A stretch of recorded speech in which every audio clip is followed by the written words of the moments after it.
So today we'll be talking about hodographs and vorticity processes in severe convective storms.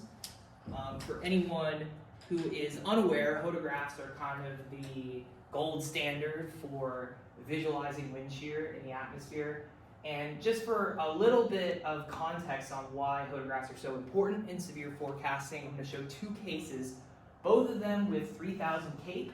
But the hodographs are very different. You're going to see that we get vastly different results. So this first one, we have a hodograph that is pretty small and jumbled up, but we do have 3,000 CAPE. And this yielded some pretty nice storms. They look all right by PA standards. This was in southern PA, but you can see from the severe weather reports just a few instances of minor tree damage, really just some pulse storms with a couple of downdrafts that reached low-end severe levels. Nothing to scoff at, obviously, but nothing to write home about either. The second one I'm going to show you, again, about 3,000 CAPE, but we have a very different hodograph. It's much longer, it's got some curvature in the low levels, and if you want to take a guess at what this one yielded, this one was much more fruitful with numerous tornadoes with a large supercell that formed in eastern New Mexico and tracked through Lubbock, Texas. So the hodograph can make a very big difference, even with pretty comparable thermodynamic profiles. Now, for anyone who's unfamiliar with hodographs, it can be a bit obtuse to get into if you haven't been exposed to them before. And I think the best way to learn about what hodographs are is to make one from scratch. So what I have here on the left is a vertical profile of horizontal wind. This could be sampled by a balloon launch, or this could be pulled from a model sounding. But either way, this is the horizontal winds at various different levels in the atmosphere. And so the way you plot a hodograph, it's pretty simple. So you start with the surface wind. You draw a vector from the origin that corresponds to the wind speed vector, the wind speed and direction there. You do it once again for the next level up. And then you just draw a line that connects the two, going from the lower height to the higher height. And really all you do is just repeat this process going from bottom to top. And that's how you draw out your hodograph. I'm going to let this play here, because it does take a minute. But yeah, it's a pretty self-explanatory process once you get the hang of it. And that's how you produce those pretty complicated patterns on model soundings. It's just this process of taking the wind from lowest to highest and really just connecting the dots. It's not too much more complicated than that. The reason I'm coloring it like this is because this is the color convention that a lot of popular model toolkits use, SharpEye in particular, which is a software package that plots soundings and hodographs. So that's the reason I'm using that color convention, but you'll see different stuff on different websites. The main thing to look out for to mark the height are these actual markers here. That's on pretty much every hodograph you see, typically in kilometers. So that's what I'm showing here. All right, so next we're going to talk about wind shear on a hodograph.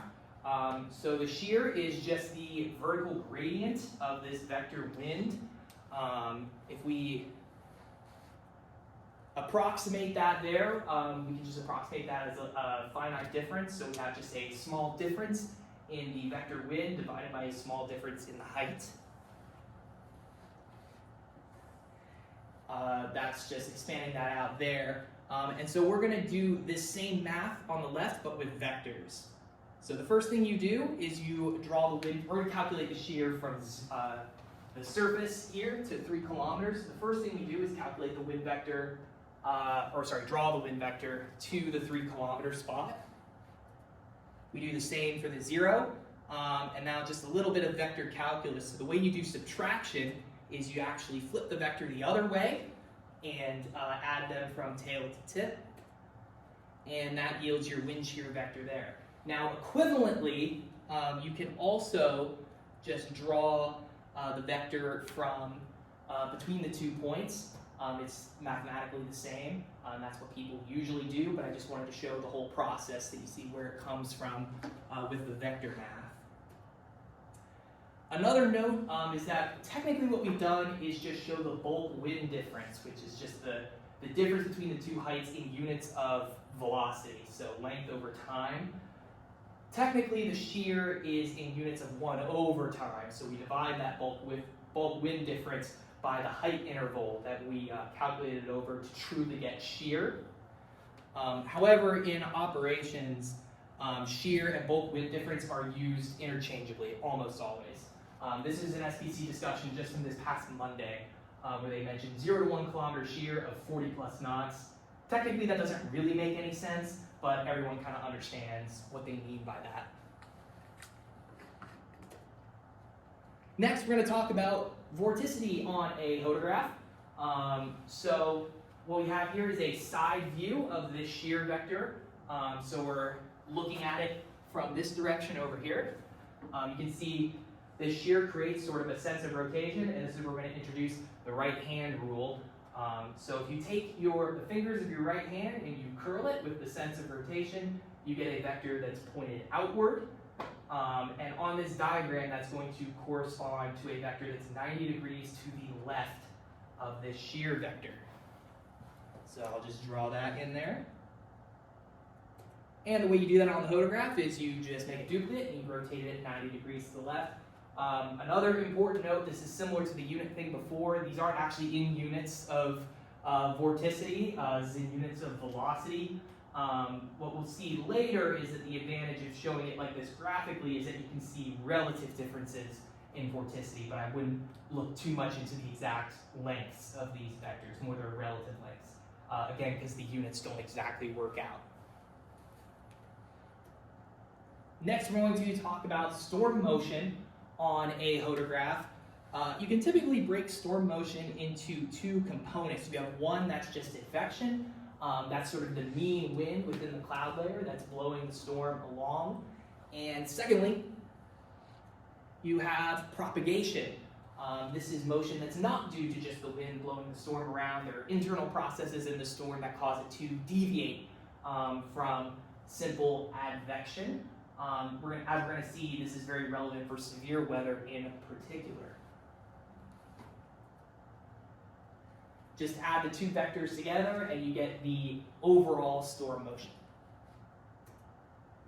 Next, we're going to talk about reference frames. So what I just showed you on that past hodograph is the storm motion relative to the ground. So if you were standing on the ground watching the storm come by, it would be that vector. However, there's a different way you can look at it. So we're going to start with just the storm in this ground relative reference frame, but halfway through it's going to switch to the storm's point of view, and this is the storm relative reference frame. It's perfect. It's just as valid to say that from the storm's point of view, the ground is moving past it at whatever its ground relative velocity is. They're physically equivalent and indistinguishable. And that allows us to do something pretty powerful. So if we move to our hodograph now, we can subtract the storm motion from every point on the hodograph, and that allows us to obtain what we call the storm relative hodograph. This is sort of the hodograph that the storm itself would draw. I'm anthropomorphizing a little bit, but if the storm were able to measure the wind field, this is the hodograph that would result from it. And so the way you do that, you flip the storm motion around, you subtract it from every single point, just like that. And now the origin of the hodograph, instead of corresponding to the ground, corresponds to the storm as it's moving along. And so the origin is now the storm's reference frame, and this is a storm relative hodograph. Unfortunately, it is very unusual in operations to see the storm relative hodograph explicitly plotted. I wish it was done more because it's very physically relevant. However, most of the time you will see it plotted from a ground relative reference frame, and the storm motion will be denoted with just an icon somewhere on the hodograph that corresponds to the ground relative motion vector. That's what you'll see 99% of the time.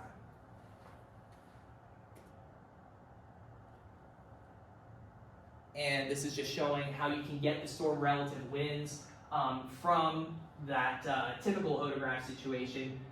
You can equivalently obtain this storm relative hodograph by drawing vectors from the storm motion icon to all the points on the hodograph. That's how you have to do it in reality, although again, it would be much cleaner if hodographs were storm relative all the time. Next, we're going to get into what exactly storm relative winds do. There are a couple relevant things. The first one is it affects updraft width.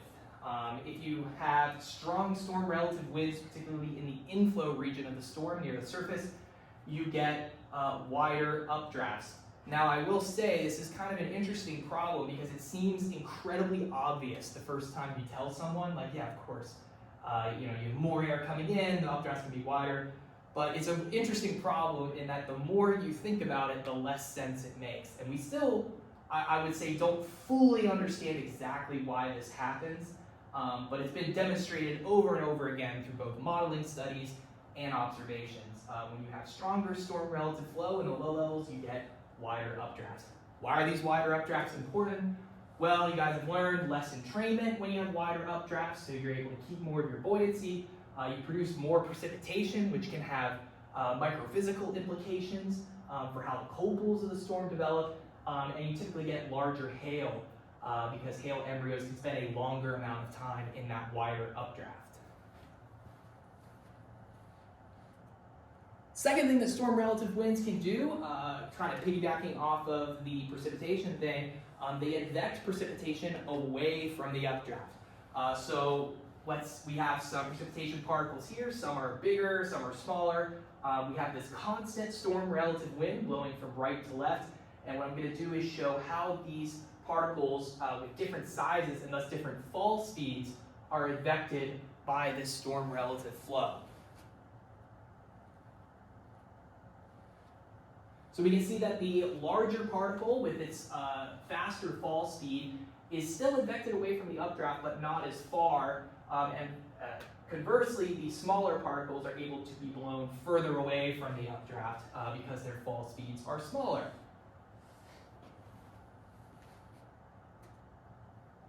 This is going to get into a sort of common misconception now. One of the most popular explanations for why shear leads to more intense storms and severe weather is that they tilt updrafts, which in turn separates the low-level updraft from the precipitation and downdrafts that it produces. This is just wrong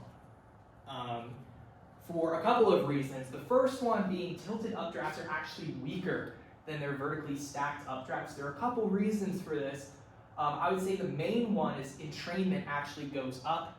And it may seem counterintuitive, but if you take a cylinder, you keep its volume exactly the same and you just tilt it, the surface area of that cylinder actually goes up. And so you have the same amount of cloudy volume, but there's now more surface area by which air can entrain in and dilute its buoyancy. And so you can get a weaker updraft. Another thing, if you guys are aware of linear pressure perturbations, if you have shear, in this direction, you're going to have high pressure on this side of the updraft, low pressure on this side of the updraft. You can see that part of that pressure gradient is actually projected downward, and so you get a sort of dynamic suppression of vertical velocity. So there's sort of multiple factors that lead to tilted updrafts being weaker. And so it doesn't really make sense for that to be the explanation for why shear makes storms so strong. I have a random question Yeah. about that. Why are we taught that then? Because I feel like even in meso, I took undergrad meso, and that's how they explain it. Your guess is as good as mine. Okay. I think it's one of those things where once it gets in operations, there are meteorologists who sort of spend their whole career kind of sticking to the way that they learned, and it can be, there's kind of some inertia for getting some of that old knowledge out and some of the new knowledge in. I have no idea. This is what I learned for sure. Even through undergrad, I think I had people explain it to me this way, but yeah, it's totally wrong. So I think if you think about it and you look at it, you're like, yeah, it makes sense. Yeah, The winds are right. stronger aloft, so it's going to tilt the storm. But Yeah, it seems. But how do you convey that to an undergrad? Like, how do you do that on the undergraduate level? It's tough because they do need to know about entrainment, they need to know about the pressure perturbations to sort of understand why that's the case. So I think part of the reason is just the level of content is there's probably a barrier to entry there, would be my guess. People, every explanation is simplified to some degree, and I think they maybe went a little too far in this case. But just getting into another reason why this is not true, the storm relative flow from this shear that tilts the updraft would blow the precipitation back towards the updraft anyway. So you wouldn't even get the large separation that you're expecting. And just sort of the final nail in the coffin, this is a hodograph from one of my simulations that I run for my research. If the tilted updraft theory were true, wouldn't you expect the precipitation to fall mostly on the east side of this updraft because you have shear that's generally going from west to east? That would be your expectation. However, when you actually look at the supercell that results from this simulation, most of the precipitation is to the west and north of the updraft, exactly where you would expect if storm relative winds were the culprit of the precipitation distribution. So that's just sort of the smoking gun behind this whole idea that I think is ill-founded. So what do storm relative winds do in addition? This is going to get into sort of the meat of this presentation, which is they transport environmental vorticity into the storm. That's probably the most important thing that they do dynamically when it comes to supercells specifically. And so to start, I have a little video here. So one of the most common analogies that people use to explain the two different types of vorticity that can be processed by a storm is a football. And so I'll get into it here. So streamwise vorticity is like a perfectly thrown spiral football. The reason we call it streamwise is because if you take this sense of rotation and draw the vorticity vector, you can see that it's parallel to the storm relative wind vector, its direction of motion. And so it's streamwise because the vorticity is sort of following the stream of the flow. That's streamwise vorticity, but conversely, you can have the opposite situation, which is the most poorly thrown football known to man. Hard to throw it much worse than that, but it gives us a great example of crosswise vorticity, where now the vorticity vector is perpendicular to the storm relative wind vector. And so those are the two types of vorticity. I think it's the most intuitive way to explain it. Maybe if you're not American, it's a little... They've got rugby, some yeah, places. Yeah, they can figure it out. Yeah. All right, so now, how do we find the streamwise and crosswise vorticity on a hodograph? So we start with this hodograph here. First thing you do is draw the storm relative wind vector. We're going to be finding the streamwise and crosswise components specifically in the 0 to 1 kilometer layer. So the first thing we do, draw the storm relative wind. Second thing, we draw the bulk wind difference vector, and then we rotate it 90 degrees to the left to get the corresponding vorticity vector. Now we're going to do a little bit of vector calculus here. We're going to find the component of vorticity that is parallel to the storm relative wind. This is the dot product of the two, in case you were curious. And that component is streamwise. And conversely, the perpendicular component is crosswise. So that's how you find the two on a hodograph. Now the angle between the hodograph and the storm relative wind determines these relative proportions of streamwise and crosswise vorticity. So we have this case here where we have a pretty shallow angle between the storm relative wind and the hodograph, and as a result, you have pretty equal proportions of the two types of vorticity. However, the closer the angle gets to 90 degrees, the more streamwise it gets.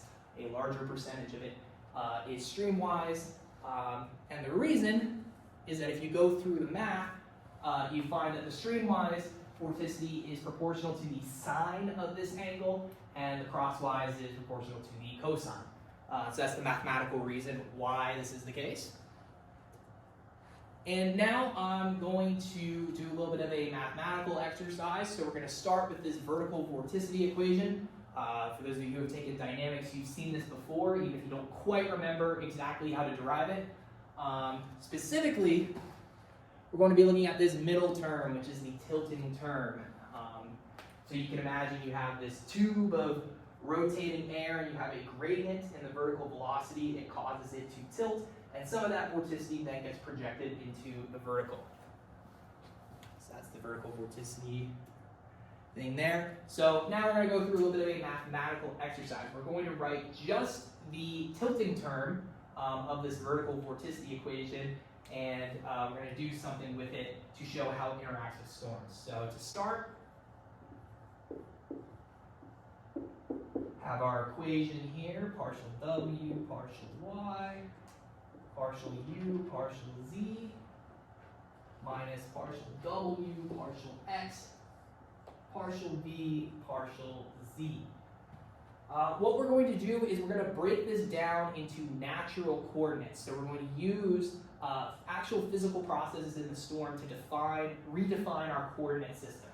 And the way we're going to do that, we're going to imagine we have our updraft here, and we're going to imagine that we have a storm relative wind blowing like this. So we'll call that U sub SR for our storm relative wind. And what we're going to do is we're going to define the x-axis as the direction that the storm relative wind is blowing. So we're going to call this our positive x-axis, the same direction as the storm relative wind. And conversely, we're going to define our y-axis as being perpendicular to the direction that the storm relative wind is blowing. All right, the next thing we're going to do is break up this left-hand side here, this total derivative. We're going to break it into its parts. So we have the local time derivative, and then we're not going to consider vertical advection for this case, so we're going to have just the horizontal advection, partial y, and then get our rest of our equation there, partial u, partial z, minus partial w, partial x, partial v, partial z. All right, so on the left-hand side, we can notice a couple of things. Because of the way we've defined our coordinate system, this advection term actually goes away because the only wind that's blowing is along the x-axis, so we can get rid of this term here. The second thing is we're going to make another assumption. We're going to assume that this is steady state. What I mean by that is that this local time derivative goes to 0. In other words, at any given location in the updraft, the vertical vorticity is constant over time. All right, so that leaves us with just this term here. This u, we might as well just rewrite it as u sub SR because it's our storm relative wind, like that. All right, now we're going to deal with the right-hand side. So we have this term here, partial u, partial z. If we think about what this means with our natural coordinate system, this is actually going to be crosswise vorticity. So we use our right-hand rule here. That shear along the x-axis goes like this, and so our vorticity vector will point along the y-axis. So we can rewrite partial u, partial z as omega sub c, which is our crosswise vorticity. And we can do the same thing with this partial v, partial z, which, again, because of our natural coordinates, is going to be streamwise vorticity. Because if you take that sense of rotation here, you get a vorticity vector that points this way. Now, because of the way we define the y-axis, we actually get negative streamwise vorticity with this positive partial v, partial z. So we're going to flip the sign so that vertical vorticity is positive. And when we do that and rewrite this whole right-hand side, we get partial w, partial x times the crosswise vorticity plus partial w oh sorry, this is partial W, partial Y. My handwriting is very bad. Alright, so that's partial W, partial Y times the crosswise vorticity plus partial W, partial X times the streamwise vorticity, which is omega sub S. And then we equate that to our left-hand side here, U sub SR times partial zeta, partial X. And so we get this final equation here. I'll write it a little bigger so we can see it. All right, so this is going to be U sub SR times partial zeta, partial X equals partial W, partial Y times the crosswise vorticity plus partial W, partial X times the streamwise vorticity. And so what we've done is constructed an equation that describes the tilting of streamwise and crosswise vorticity in a steady state situation. And now what I'm going to do is look at the simplest case, which is where we have purely streamwise vorticity. So I'm going to remove the crosswise vorticity from this equation. We're going to assume that it is equal to 0, just for the simplified case. And when we do that, we get the equation U sub SR, partial zeta, partial X, equals partial W, partial X, times the streamwise vorticity. Now this is an equation that we can solve. I know the math people are not going to like this, but I am going to treat this like a fraction and multiply both sides by dx. And when you do that, you get U sub SR d zeta equals dw omega sub s. This is a pretty simple differential equation to solve. We just sort of rearrange a little bit, and we get d zeta equals omega s over U sub SR times dw. And I'm going to be even more naughty to the math people and not even integrate with bounds, and I'm just going to do the indefinite integral. But if you do that, you get that zeta equals omega s over U sub SR times w. This is a pretty interesting result because it implies that the vertical vorticity is perfectly correlated with the vertical velocity of the updraft. Another interesting thing is that it's inversely proportional to the storm relative wind. If you have a stronger storm relative wind, you actually get less vertical vorticity, which is maybe a little counterintuitive to a certain common severe forecasting parameter that we'll discuss later. So that's pretty interesting there. Now we're going to look at this graphically, since we just looked at it mathematically. So this is going to be an example of streamwise vorticity. So we have this tube here. These vectors are the vorticity vectors, so the sense of rotation is like this. And we have a storm relative wind, in this case, blowing from right to left. That's going to make this vorticity streamwise. And we just go through and see what happens as the updraft processes this vorticity. We can see it gets tilted in a very specific way. And if we, so it might be a little hard to see, but there's these little purple vectors here. This is the vertical component of these vorticity vectors. And if we see how that correlates to the updraft, it's exactly the same as our example earlier on the whiteboard. We have vertical vorticity that is perfectly correlated with the updraft. And so both mathematically and graphically, we can see that this is the case. All right, the tilting of streamwise vorticity is the primary mechanism by which supercells acquire rotation. It's how they form their mesocyclones. And it may seem like sort of an abstract concept, but I have a real example here from a storm chase I was on last year. You can actually see, with sort of a fortuitous placement of the cloud, streamwise vorticity being ingested into this supercell. So this is a real thing that actually happens, even if it's invisible a lot of the time. All right, so next we're going to look at crosswise vorticity. So it's the same situation as before, except now the storm relative wind is blowing from out of the page to in the page. So this is sort of close to us, and it's going to be moving further away as it approaches this updraft in the background.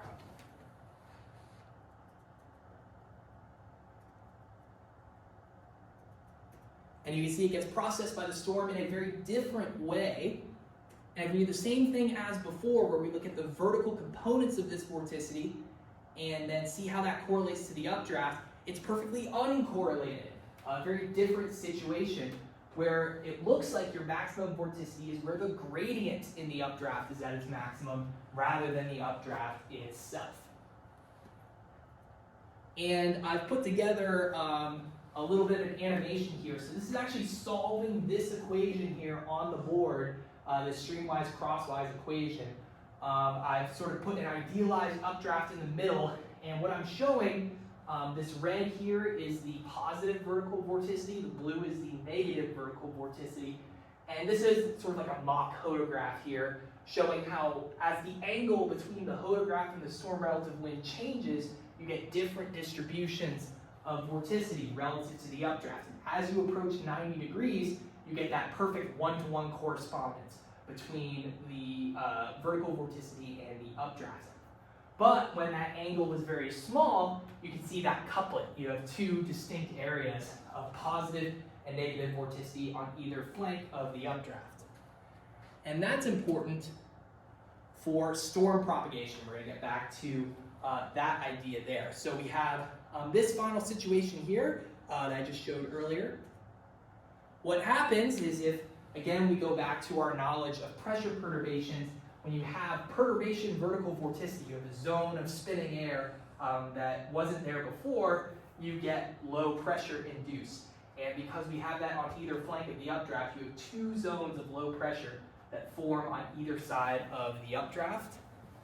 And as a result, you get upward accelerations from, towards that low pressure up from the ground on either side. And what that results in is sort of a preference for updrafts new updrafts to develop on those two flanks of the storm, and that leads to this propagation effect where storms will propagate to the left and right of the shear because of this crosswise vorticity tilting.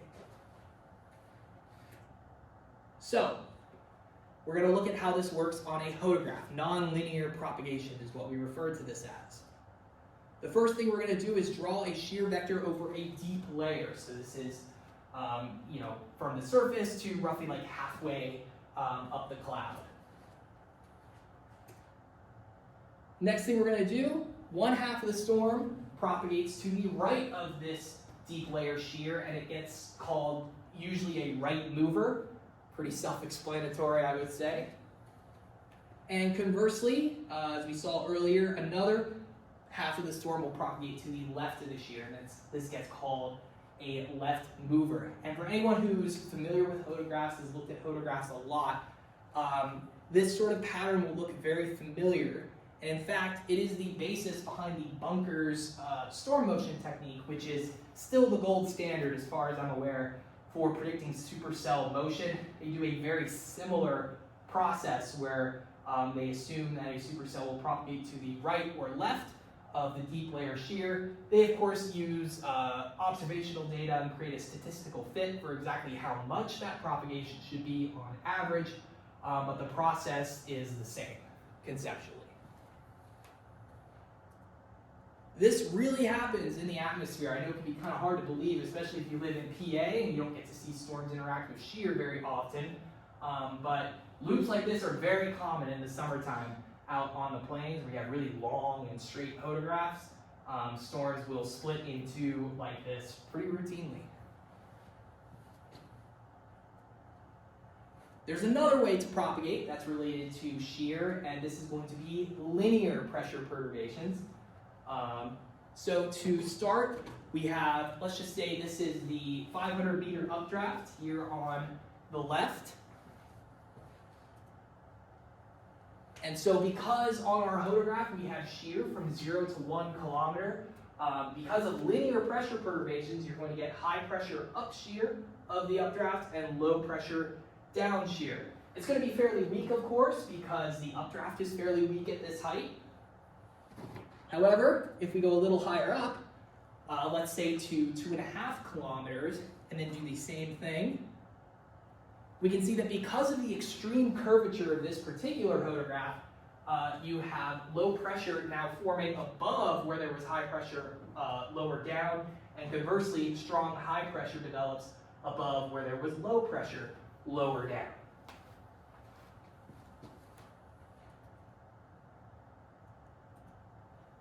So because of this, you have low pressure on top of high pressure. That's obviously going to imply some sort of upward acceleration, and conversely, there's going to be downward acceleration on the other side.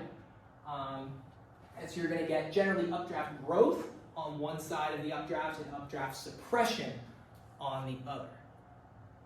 And what that leads to is sort of a propagation effect, where the storm will propagate from this sort of suppression side to this growth side. And this is what's referred to as linear propagation. I will say this is generally more of a secondary effect to the nonlinear propagation, and it's most relevant when you have highly curved hodographs. So if you have a pretty straight hodograph, this is not going to be a super relevant effect. But if you, especially out on the plains, when you have like a low-level jet blowing, and you get these really strong curved hodographs, this can become a very relevant effect that can lead to extra propagation that you might not expect otherwise. Now, finally, how does propagation impact streamwise vorticity? So we have this example here. This is just representing the advective storm motion, and we can see if we break down the vorticity components, there's a little more crosswise than streamwise because that angle between the storm relative wind and the hodograph is pretty small. However, if we increase that propagation, we can see the streamwise vorticity goes way up. And I would say that's the primary impact of propagation, is it tends to increase streamwise vorticity. And so finally, we have enough information to sort of describe why exactly large shear over a deep layer, i.e. An elongated hodograph, tends to turn convection into supercells. So the first thing is that it allows near surface storm relative winds to strengthen. If you have lots of shear, just because the storm's blowing along with the mean wind, that storm relative wind near the surface is going to be pretty large. That allows the updrafts to widen, which in turn makes them more resilient to entrainment and allows them to persist for longer than they otherwise would be able to. The second thing is that as the storm interacts with its environment and the shear and vorticity, it causes them to propagate off of the mean advective wind. The first thing that propagation does is leads to hydrometeor advection away from the updraft, which again promotes storm longevity. And another thing that propagation does is it increases the fraction of environmental vorticity that is streamwise coming into the storm. And so that allows the storm to acquire steady rotation. So it's sort of a multi-step process, but large shear tends to lead to rotating storms when they're left alone, and that those are the reasons why. There's one more type of propagation that I need to talk about, and that's cold pool propagation. This is just a really cool radar loop, by the way. I love these Boeing segments. So, the way that this works is individual cells are advected with the mean wind, but the system, the group of cells, propagates with the cold pool. And so this animation will show that there. The individual cells are being advected from south to north, but the cold pool propagates from west to east.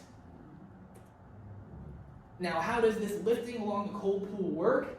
Because we have a horizontal gradient in density, we get baroclinic vorticity, this circulation along the leading edge. And I have another physical analog this time to describe baroclinic vorticity.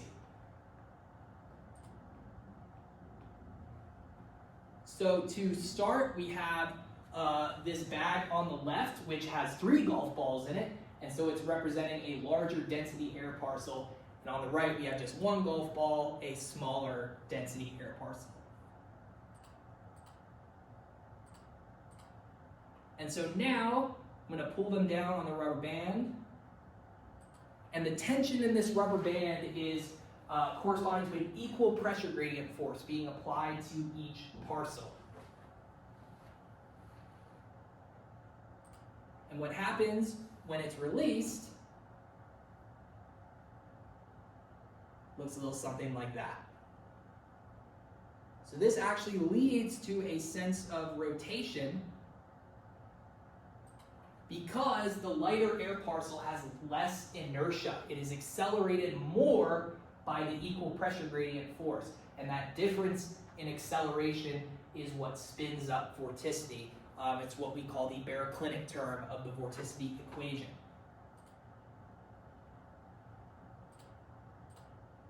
And if we go through and do the exact same case, except this time the parcels have the exact same densities, they both have 2 golf balls, they're both medium density.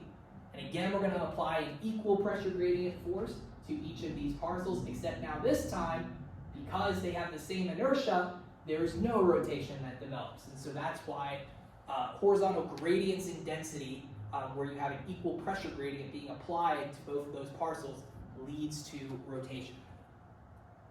This is a real example of a baroclinic circulation along an old thunderstorm cold pool. So you can see that sense of rotation. You have the denser air back here accelerating downwards, and then the air at the front not accelerating as much, and so you get this circulation here. So is that your main lifting mechanism along a cold pool? Is that Yeah. okay? Well, you get convergence, but Well, yeah, I mean, yeah. yeah, I'll get into it here. All right, so now we're going to get into a couple of cases. The first one is we have a weak component of shear that is perpendicular to the gust front. So if you add those two components together and then project that forward in time, we can see that the slope of that cold pool actually becomes more shallow, and that sort of makes the lifting more weak and gradual. You can think about it as like the difference between lifting along a cold front and a warm front. Cold fronts have very sharp tilt and very abrupt lifting, whereas warm fronts have a much more shallow slope and gradual lifting. It's a similar idea with these cold pools. So that shallowing out of the slope leads to more gradual lifting.